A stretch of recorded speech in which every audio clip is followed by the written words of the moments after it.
स्वच्छ आणि सुंदर शहर ही सोलापूरची ओळख व्हावी यासाठी सोलापूर महानगरपालिकेच्या वतीनं 2 डिसेंबर ते 13 डिसेंबरपर्यंत सोलापूर शहरातील मुख्य रस्त्याची स्वच्छता मोहीम हाती घेण्यात आली आहे। विभागीय कार्यालय 1 ते 8 मध्ये सुरू असलेल्या स्वच्छते मोहिमेस महापालिकेचे आयुक्त शीतल तेली उगले यांनी भेट देऊन तिथे उपस्थित असलेल्या स्वच्छता कर्मचाऱ्यांना मार्गदर्शन केले।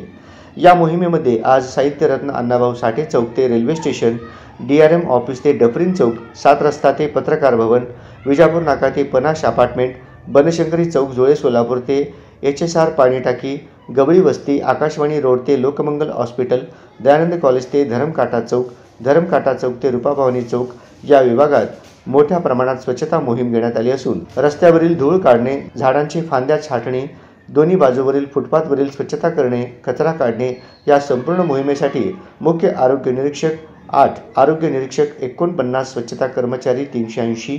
JCB, डंपर, कॉम्पॅक्टर, कचरा संकलन वाहने, पाण्याचे टँकर आदींसह अन्य अद्ययावत यंत्रणा कार्यान्वित होती। सदर मोहीम ही 13 डिसेंबरपर्यंत सुरू राहणार असून दिलेले नियंत्रण अधिकारी यांच्या अधिपत्याखाली रोज सकाळी 7 ते 10 या वेळेत शहरातील मुख्य रस्त्यावरील स्वच्छता मोहीम घेण्यात येणार आहे। यावेळी अतिरिक्त आयुक्त रवी पवार, अतिरिक्त आयुक्त संदीप कारंजे, उपायुक्त आशिष लोकरे, उपायुक्त तैमूर मुलानी, सहाय्यक आयुक्त शशिकांत भोसले तसेच सफाई कामगार उपस्थित होते।